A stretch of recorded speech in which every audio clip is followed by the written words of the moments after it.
My wife said, "I sold your workshop, old man." It's over. When she handed me the papers, I pointed to the buyer's name. It was mine. 3 months before that, we buried her. My name is Henry Cole, and I build things that last.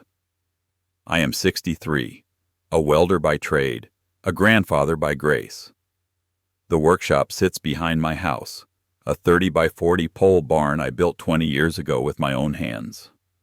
Concrete floor, 2 steel benches, a belt sander I rebuilt from scrap, and a lathe older than me that cuts truer than any son-in-law I ever had. In those 3 months, my daughter Mara and I did the slow rituals of loss. We sorted sweaters that still held her lavender. We ate silent dinners at the little maple table. And every Tuesday I drove Caleb and June to school, because staying busy kept me from walking into the workshop and hearing nothing but the clock. My father taught me that a weld is a promise between 2 pieces that would rather fall apart. So I work with patience. I measure twice, cut once, and if I am wrong, I say so and fix it. I keep a ledger, client, alloy, amperage, start, and stop.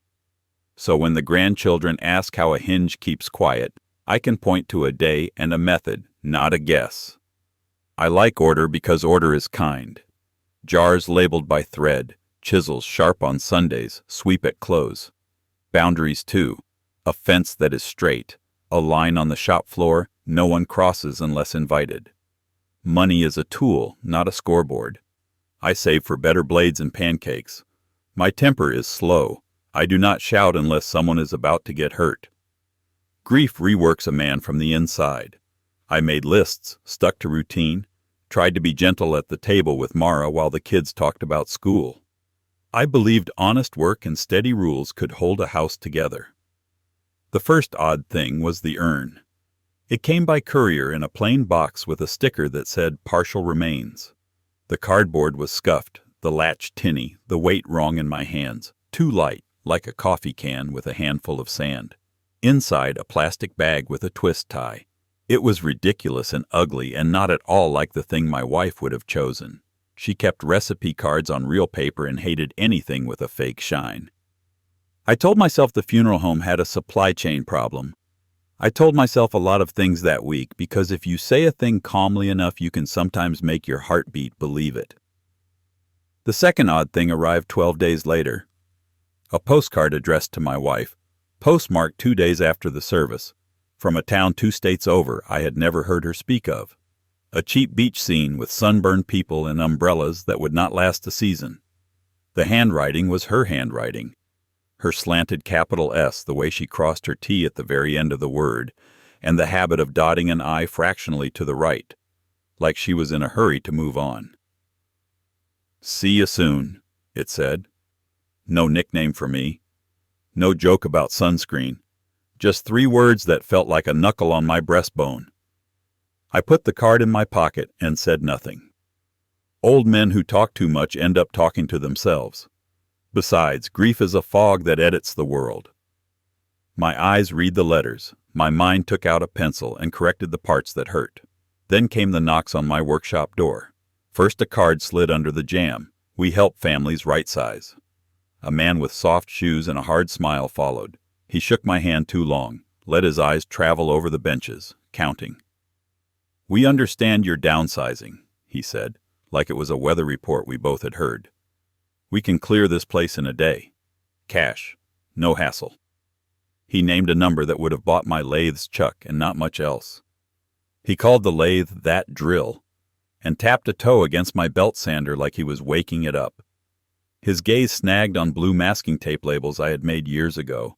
V-belts, bearings, bronze rod, and I watched him see price tags instead of parts. He stood there smelling faintly of cologne and printer ink, and for a moment I felt like a man being measured for a suit he had not ordered. "Who sent you?" I asked. "Word gets around," he said, and smiled like a zipper. "Your daughter is very proactive. It's a blessing. At your time of life, a small hinge inside my chest clicked. I walked him to the door. If I want to sell, I will call you." "We're here to help," he said, and left a brochure with pictures of men my age giving thumbs up in empty garages. I tossed it on the oil drum, then fished it out and read it twice. The back page had a checklist, already marked in neat little boxes that were not mine. The next week, Mara started about property taxes. She chose the kitchen, after the kids were in bed, dishes stacked, the room dim except for the over-sink light that makes the tile look colder than it is. "Dad, you are sitting on junk," she said, arms folded tight like a person cold in July. "We could get you into a condo with an elevator and a guest room. Close to us. Mom would have wanted you comfortable." "Would she?" I said, and felt it like a bruise when my voice touched the words. Mara's mouth tightened. "You know how she worried. The grinder. The fumes. You're not 25. You get dizzy now if you stand up too fast." "I get dizzy when I have not eaten," I said. "That is different." She sighed in that long way that suggests she has rehearsed the sigh and the speech behind it. "I am trying to help." Property taxes went up again. The shop sits on a lot worth more than the house. You do not even use half of what is in there. The kids need space. We could sell the tools to someone who will actually— "They have names," I said. "The tools. And uses. And history. Dad." She took a step closer, lowered her voice like we were in church. "This place is dangerous. There are sparks. There are heavy things. You are alone. I found you asleep in there last week with the light on." "I was thinking," I said. "I am allowed." She reached for my hand, and I let her take it. Her palm was cool. "Listen to me," Mom said. I felt my back straighten without my permission. "When?" I asked gently. "When did Mom say that?" Her eyes flicked, a quick little glance away that I had seen when she was 8 and had lost a wrench in the gravel and tried to change the subject. "Before," she said. She said it before. "Before what?" I said. "Before," she repeated, louder, and pulled her hand back like I had burned her. "You are being stubborn. You do not see what we see. We are trying to make sure you can be comfortable." Comfortable. The word again. I thought of my wife standing barefoot at the back door years ago, wind chime ringing, saying she hated elevators because they made people soft. I thought of the urn and its plastic bag and the postcard with 3 words like a dare.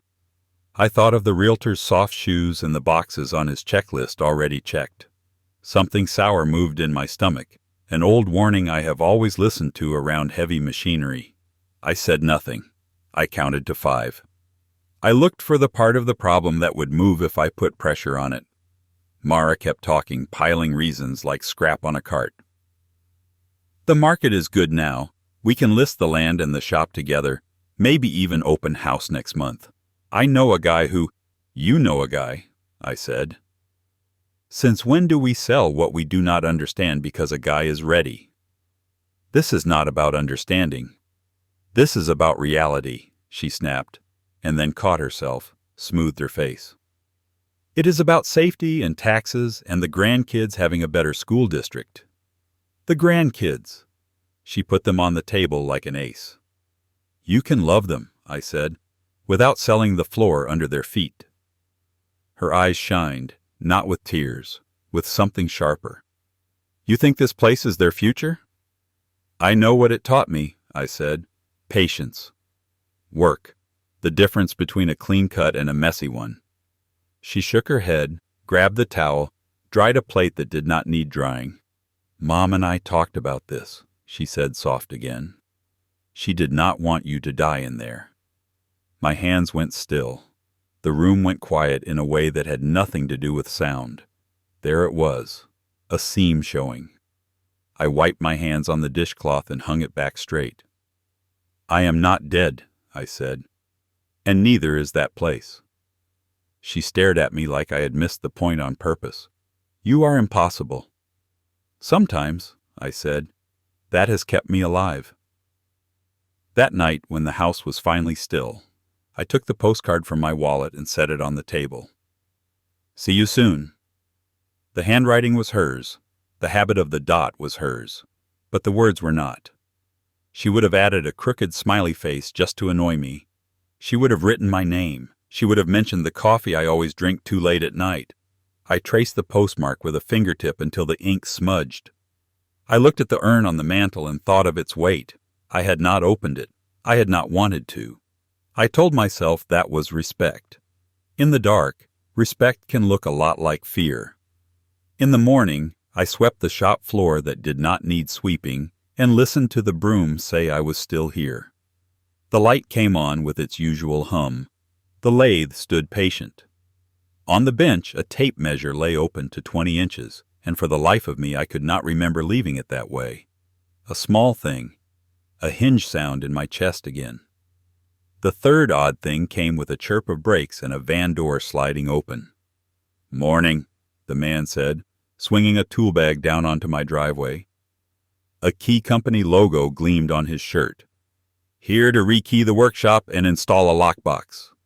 Mrs. Cole said to keep the current house keys. Just change out back." My jaw went tight. "Mrs. Cole is not here," I said. He checked his clipboard. "She called yesterday." We took the deposit over the phone. Card ending in 2134. He looked past me at the shop door like it already belonged to someone else.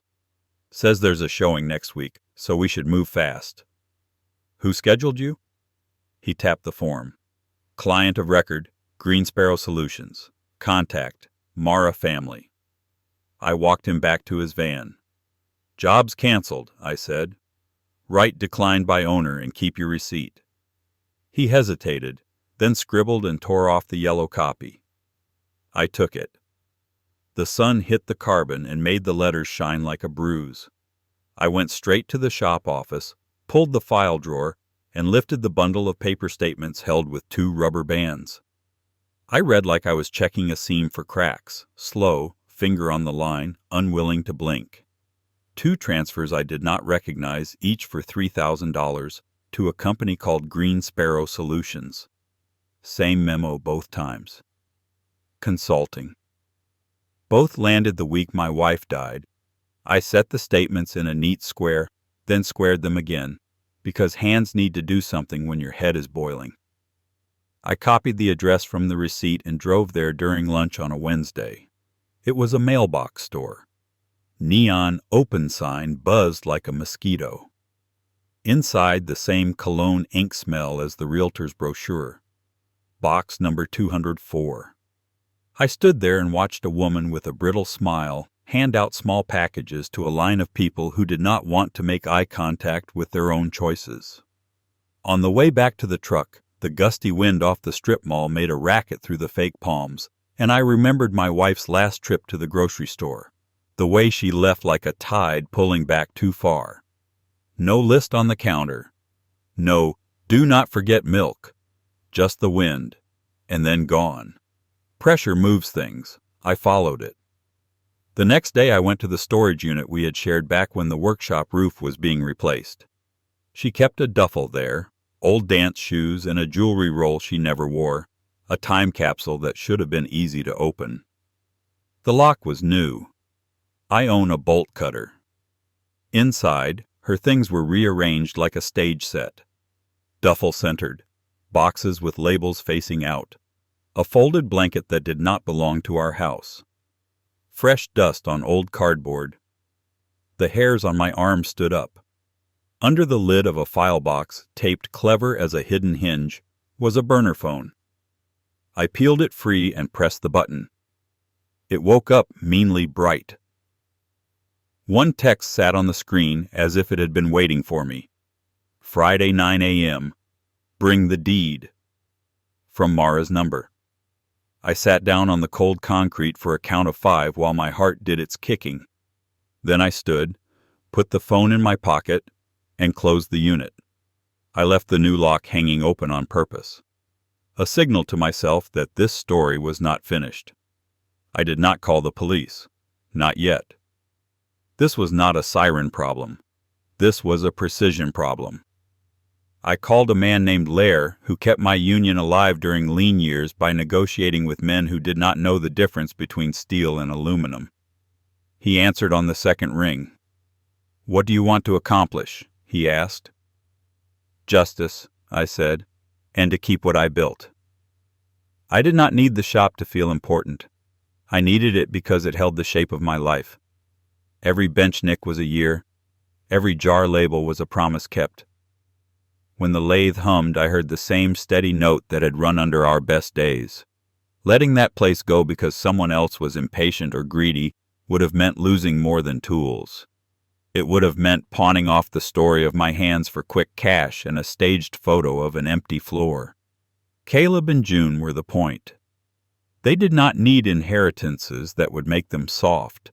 They needed proof that work and truth outlast noise. I wanted them to know you could fix things when they cracked if you prepared the joint and took your time.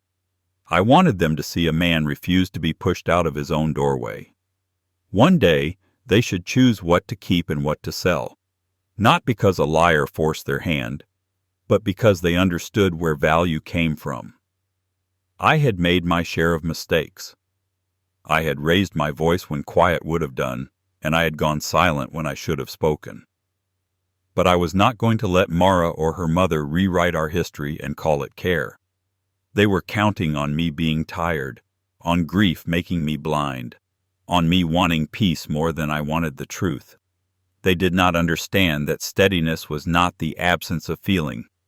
It was the way I carried it. So I set myself to put it right, not to punish, but to correct. I meant to build something that could not be sold out from under two children who trusted me to keep the floor under their feet. I would stand under that roof like a brace beneath a sagging beam until the load was carried the way it should be. But back then, I wasn't prepared for the big revelation that was about to come. Soon, my life would be turned upside down. You won't believe in what is going to happen. But before we continue, please subscribe to the channel and write in the comments what time it is where you are now. He told me 3 things. 1. Listen more than I spoke. Silence makes greedy people talk themselves into corners. 2. Control the paper. Names on lines beat feelings in rooms. 3. Act once, not twice.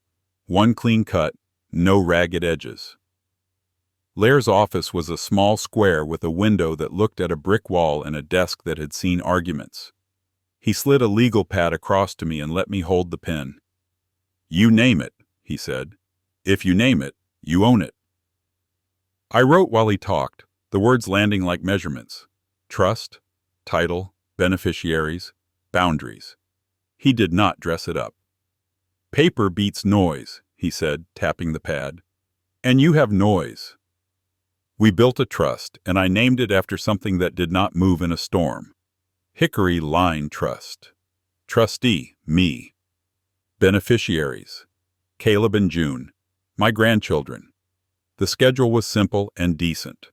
Schooling, a first roof, and seed money to start something honest with their hands if that is what they wanted. I felt steadier just saying it out loud. A line for them, not a leash. We needed a buyer that belonged to the trust but did not wear my face. So we created Blue Harbor Holdings. Lear smiled at the name. "A harbor is where things come home," he said. "Let it be that." We kept it plain. An entity with one job. Hold what mattered, quietly. At a bank I had never used, a clerk who called me sir wrote with careful loops while I watched. New account. New signature card. New lockbox key that hit my palm with good weight. We made a small opening deposit from money I kept for emergencies. It felt like setting a level on a board and seeing the bubble settle where it should. Back in the shop that night, I did what I understood. I controlled the paper. I laid out a binder with tabs I cut myself. Deed, inventory, transfers, postcard, storage unit, locksmith slip. I took photographs of every major tool with a date on a slip of masking tape beside it and wrote serial numbers where there were serial numbers and descriptions where there were not.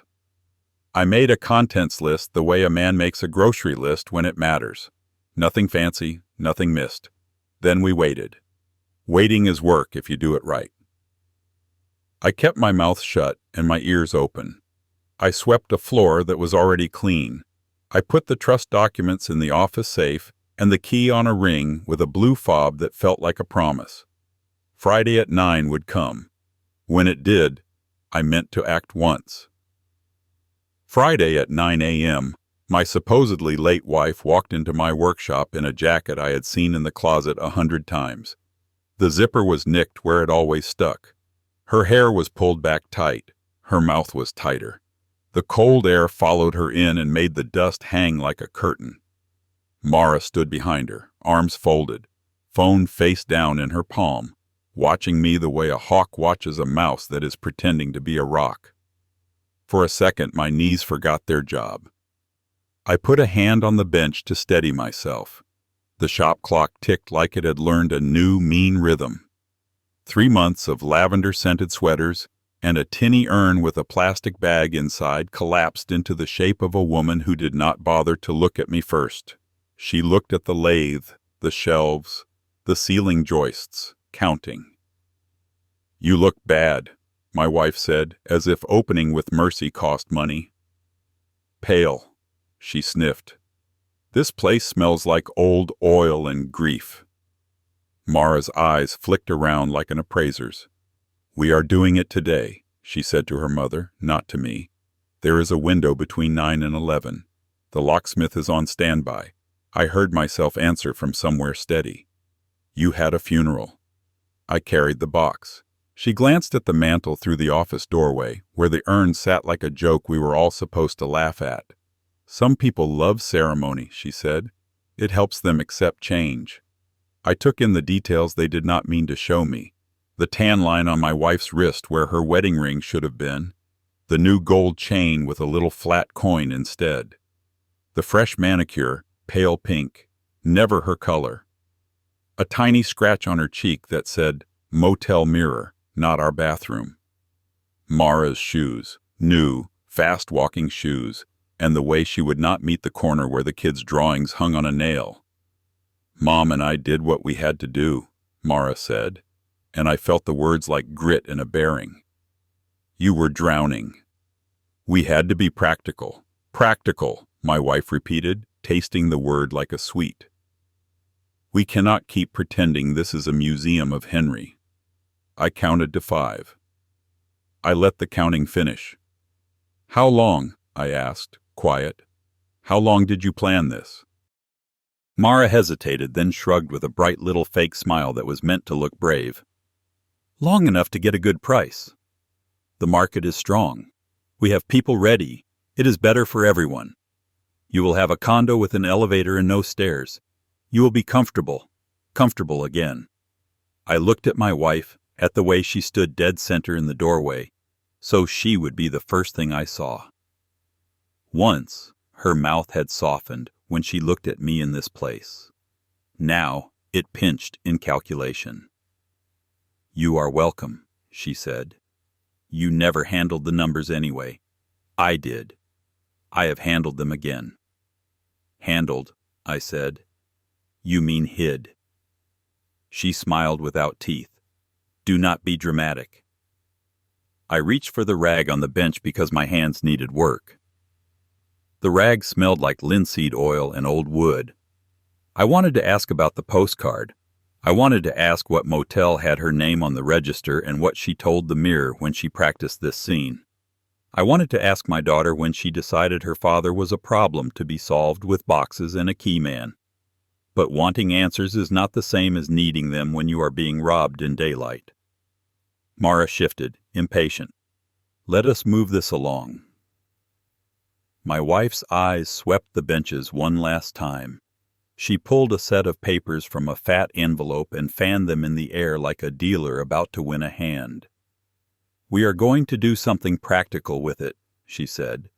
"We found a buyer who is not sentimental. We are done with the mess and the noise and the danger." She held the papers out. "I sold your workshop, old man," she said, letting the words land with deliberate cruelty. It is over. I let the sentence hang the way steam hangs in winter. It wrapped around us and made the air hard to breathe. I held out my hand. The papers. A purchase agreement.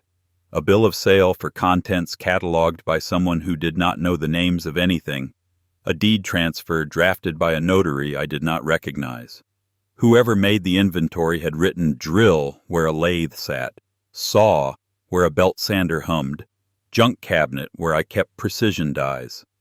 The buyer's name was printed 3 times in neat block letters. Blue Harbor Holdings. I tapped it. That is me, I said. It was like watching a spark walk slowly across a field of dry grass. First confusion, then warning, then flame. What are you talking about? Mara said, already reaching for her phone. We have got cash coming. We finally have control of something that matters. You have control of nothing, I thought, and said it out loud. Steady.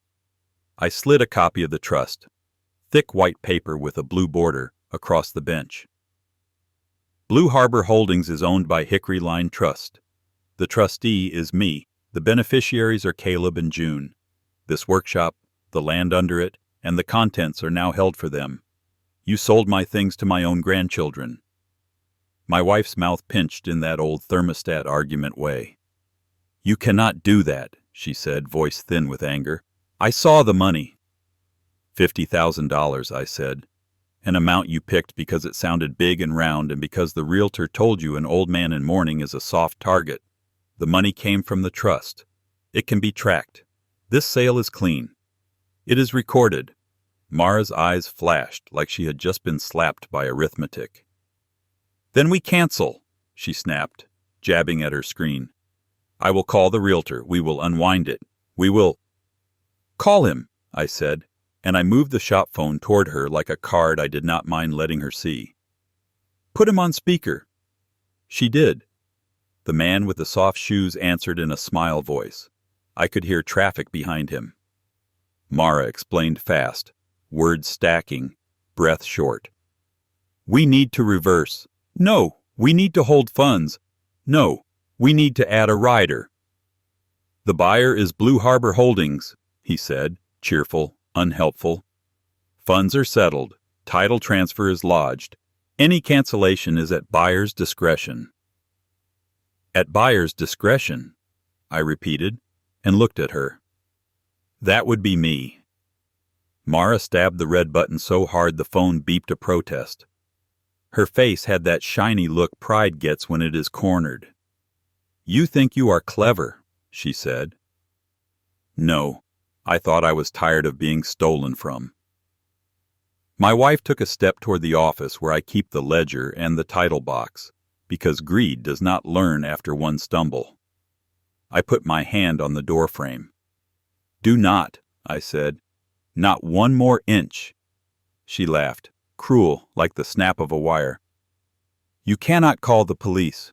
I am not dead anymore. That is the next conversation, I said. My heart thudded once, hard. There is a sound steel makes right before it fails, high, almost pretty. I heard it in her voice. Mara pivoted to a new angle, fast and mean. Fine. Then the contents, she said, pointing at the benches as if claiming them by sight would change paper. Those were never yours. We can load out right now. She turned to the door and lifted her chin. Boys? Silence. I had chained the side gate at daybreak. The only sound was the hum of the lights and the clock clicking like it had a grudge. No one is coming, I said. The locksmith you booked was canceled by the owner. I lifted a yellow carbon slip from the bench and let it speak for me. He left me this. My wife's eyes raked the wall pegs like she could will a key to leap into her hand. The keys were in my pocket. I saw a small tremor in her left hand, the one that used to smooth the back of mine when news came bad. It did not move toward me now. It moved toward what she could take. Then we will take the money, she said, recovering, turning sharp again. You put it in a bank. Banks move. We will move it.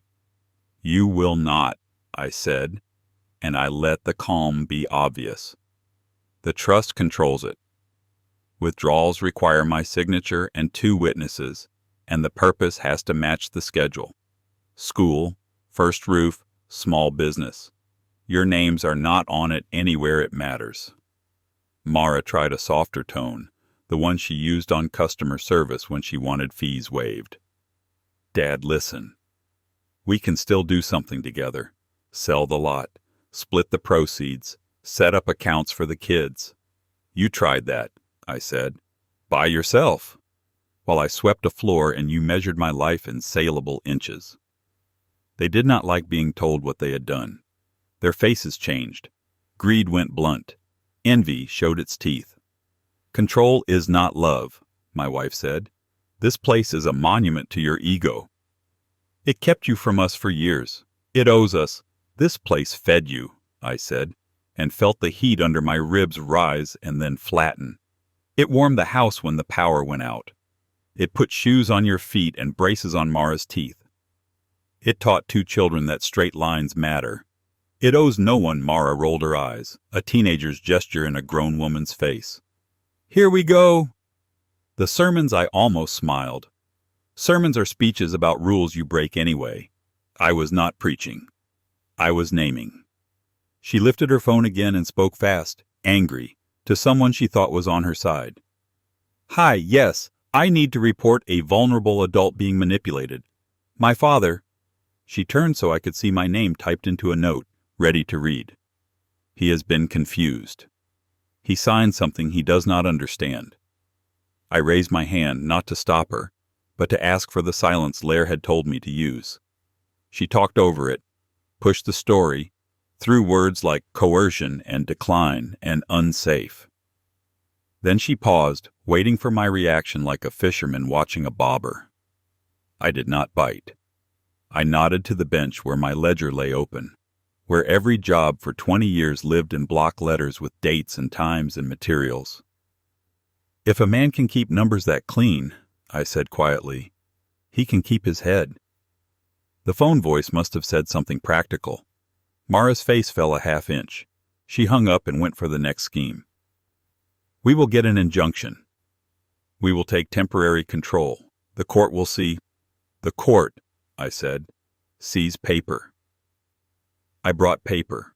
I touched the binder I had made with my own tabs. Deed, inventory, transfers, postcard, storage unit, locksmith slip, and felt the gravity of it like a tool in my hand. My wife changed strategy so fast it hurt to watch. We can be a family about this, she said, taking a half step forward, melting her voice. No one needs lawyers. Sign it back and we will forget any of this happened. We will take you to dinner, somewhere nice. You hate eating alone. There was a time I would have said yes to anything that sounded like quiet at the table. I let that memory pass through me and out, like smoke. I do hate eating alone, I said. And I am still not signing. Her face snapped shut. Then you will be alone. That is a threat, I said, not a plan. Mara's gaze landed on the kids' drawings tacked to the corkboard, the lopsided birdhouse, the stick figure grandpa with a big smile and too many fingers. Something mean sharpened in her eyes. We decide when you see them, she said, testing punishment like a tool. I felt that land and tried to let it pass, too. But blood is not a switch you flip. It burned. Do not use children as a lever, I said, and my voice was low enough that the clock seemed to hold its breath. You will not like where that takes you. For a heartbeat, shame came to the door of her face and then turned around and left. You think you are the only one who cares about legacy, she said. You think the name Cole means workbench and pipe smell and being stubborn until everyone gives up and gives in. It means nothing without us. Then build something, I said. Anything. A life that does not require stealing from the dead and lying to the living. She flinched. My wife went back to mockery because it was safer than truth. Oh, the judge speaks, she said. Gives us our sentence. I am not a judge, I said. I am a grandfather. Her eyes flicked to the office again. "Move," she said low. "I will take what I want." "Do not," I said, and set my palm to the jam. Greed stepped back a half-inch and then gathered itself like it might try again. Lair had recommended I not spring every card at once. Listen more than I spoke. Control the paper. Act once, not twice. But this cruelty deserves light. My hand was on the manila envelope, but I did not open it yet. The paper waited like a blade on a hinge. I looked at the two of them and felt the room tilt, not from age, from the weight of a question I had been dodging since the urn arrived in a cardboard box. When did the lying start? Was it the day she said bridge club and came home with gas station coffee and a story that did not have edges? Was it the winter she said she hated the shop smell and slept with a towel under the door like I was a leak? Was it later when she stopped hanging her coat on the hook I made and started draping it over a chair like the house was a hotel room? Or earlier? The time I brought home the wind chime made from horseshoe nails and her smile came a half-second late. The time she laughed at my ledger. Only you would write down the minutes you breathe. And I laughed with her because that is what you do when your pride is small and your love is large. Did I miss the seam then? Did I sand it smooth and call it character? Mara stood there so certain, so busy with her plans, and I saw her at 8 again with a magnet on a string, crying in the gravel and then grinning when the wrench clicked to the metal like a fish to a hook. Back then she loved the find. Now she loved the take. When did that turn? When did her hand learn to close instead of open? A thought came mean and cold. Was our marriage just a careful counterfeit, a good facsimile that held up under summer light, but failed when winter came? Did she ever love this shop, this house, this life with me? Or did she love what it could be flipped into? I remembered her on our porch in August, bare feet on warm boards, hair loose, the chime knocking soft in a storm, and I hated that the same mouth could say old man and mean it like a bruise. I felt anger rise, old and hot. I let it crest and go. Anger is a torch. It shows you the room but burns your hand if you grip it. I needed both hands. Across the way, the kids' drawings fluttered in the draft. Caleb's train with 6 crooked cars. June's box with a lid too heavy on paper the first time, lighter the second. Innocence is a thing you can hear if you are quiet. The slap of little shoes in a hallway, the way they say your name like it is a tool that always works. That sound is my hope. That is why I built a trust instead of a bonfire. That is why I'm still standing here. I thought about the future I owed them. It is not a list of accounts and passwords. It is a story they can stand inside without flinching. It is a shop where they learn to measure before they cut, to look twice before they name. It is a grandfather who did not fold because someone lied with a straight face. My wife watched my silence and mistook it for weakness.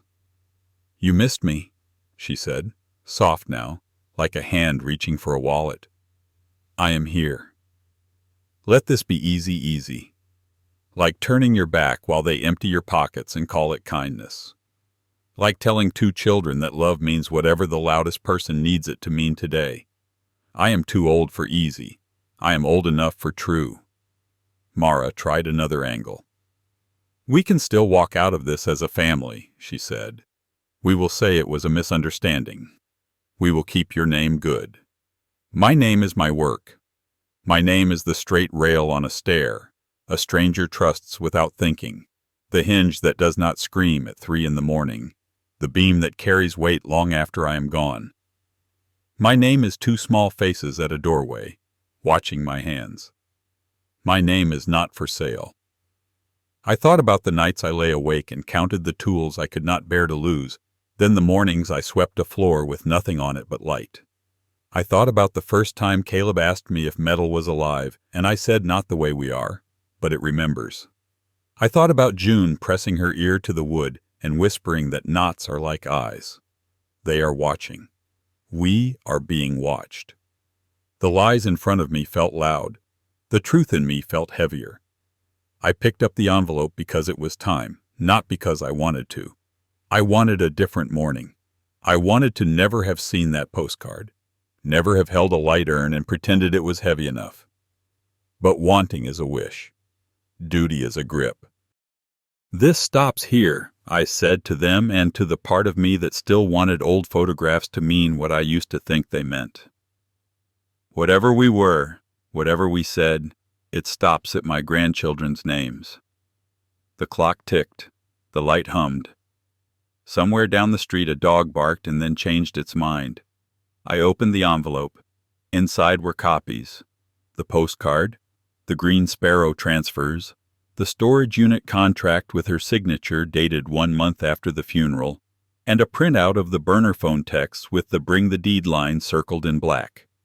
On top, I had placed a picture of her walking out of the mailbox store at 8:17 a.m. the previous Tuesday, hair pulled back, jacket zipped. The camera caught her profile like a ruler catches a straight line. Gray, unarguable.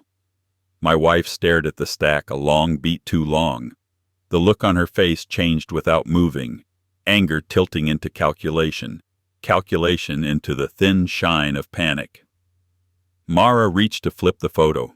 I put 2 fingers on it. "Leave it," I said. Mara's voice came out tight. "You set us up." "No," I said. "You set a fire." I drew a line before it reached the house.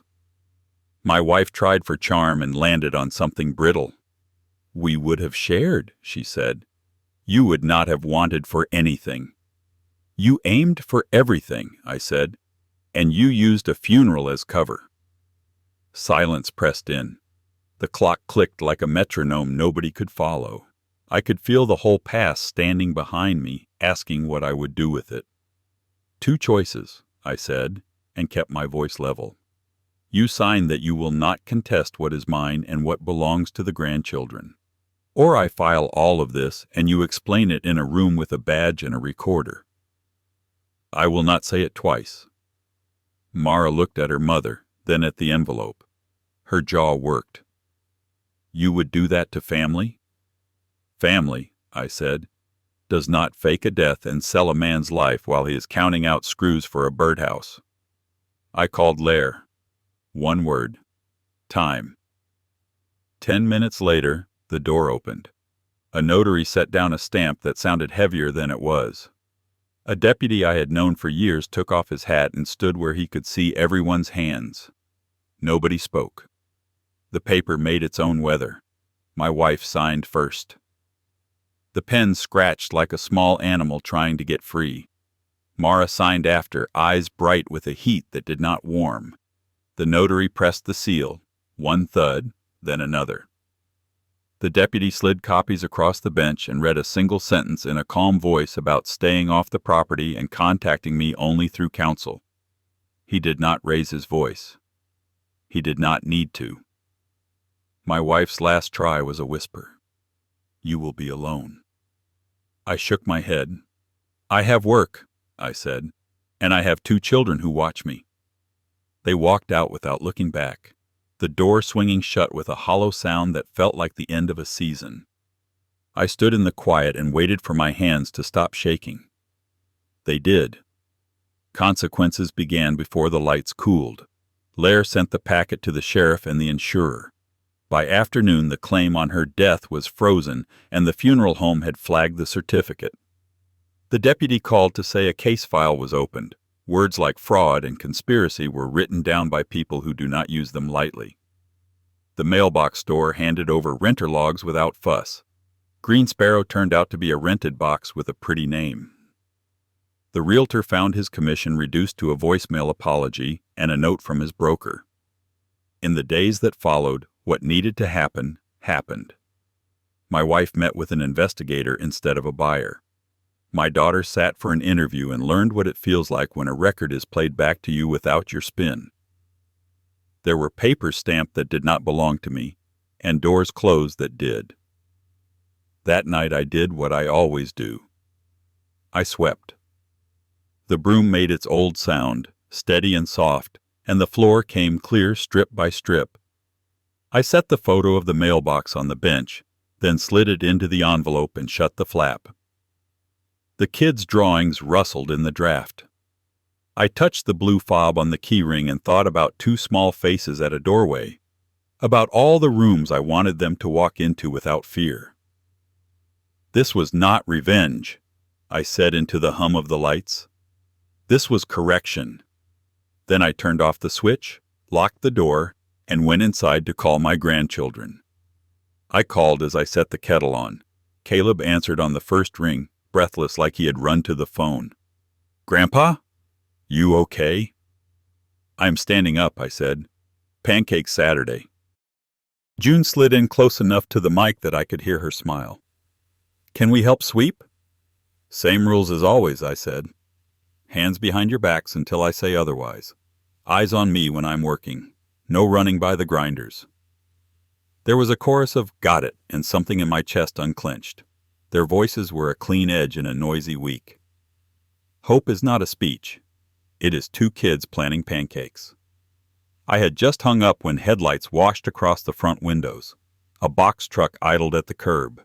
Boots on the porch. Two men with blank caps and tired eyes. Mara between them, chin up. My wife half a step back, jacket zipped to the throat. "We're here to collect what's ours," Mara said, shoving a clipboard forward like it was a badge. "You can keep the little stuff." The kettle started to whisper on the stove. I opened the storm door and let the cold air in. "You will not touch a screw." My wife tried sugar. "Do not make this ugly." "You did that at the funeral," I said, and stepped onto the porch. Up close, I could see the rush and the cracks. Mascara too thick, a smear on the collar, a tremor in the hand that used to smooth the back of mine. Mara's voice went hard. "We'll be back with more. You cannot stop us." I held up the blue fob key ring and my phone. The porch camera's red light winked. "You step on my lot again, and the next person you speak to will ask you to state your name for the record." One mover looked at the other, weighing the pay against the mess. He took a slow step back. "Ma'am," he said to Mara, "this is not worth it." The other man followed. My wife's last attempt was a repeated whisper meant to slip past armor. "You will be alone." I shook my head. "I have work," I said, "and two children who watch me." The men retreated. The truck rolled. The gate clicked shut. The kettle began to sing, and Saturday felt close. The next day came warm and bright. We ate pancakes at the little maple table, then walked out to the shop with our safety glasses in our pockets like tickets. At the threshold, they sang the rules without me asking. Hands behind backs until I say otherwise. Eyes on me when I am working. No running by the grinders. We stepped in together. We made a small shelf for their room. Caleb measured out loud, found his mistake, and smiled when the tape told him why. June sanded the edges until they felt kind to touch. I showed them the bubble in the level and how truth looks when it settles. The lathe hummed its old, patient note. Between cuts I wrote a line in the ledger under a new tab. June and Caleb. College. A modest number, honest as a day's work. Later we walked to the maple in the yard. A simple plaque sat in the shade. I touched it once and let my hand fall. Back inside we signed the underside of the shelf, 3 sets of initials and today's date. They carried it to the door together, careful with the weight. The light in the shop was good. The floor was clean, and the future felt close enough to hold. My own wife and daughter planned to destroy my life and steal everything I earned. I shut their scheme like a vice, and passed the keys to the next pair of honest hands. When the people you love turn your life into a sale, do you try keeping the peace, or do you measure their lies, make the cut, and put the future in the right hands? Share your thoughts in the comments. My grandpa's words really happened. I believe him. If you want more true tales stories like this, hit subscribe.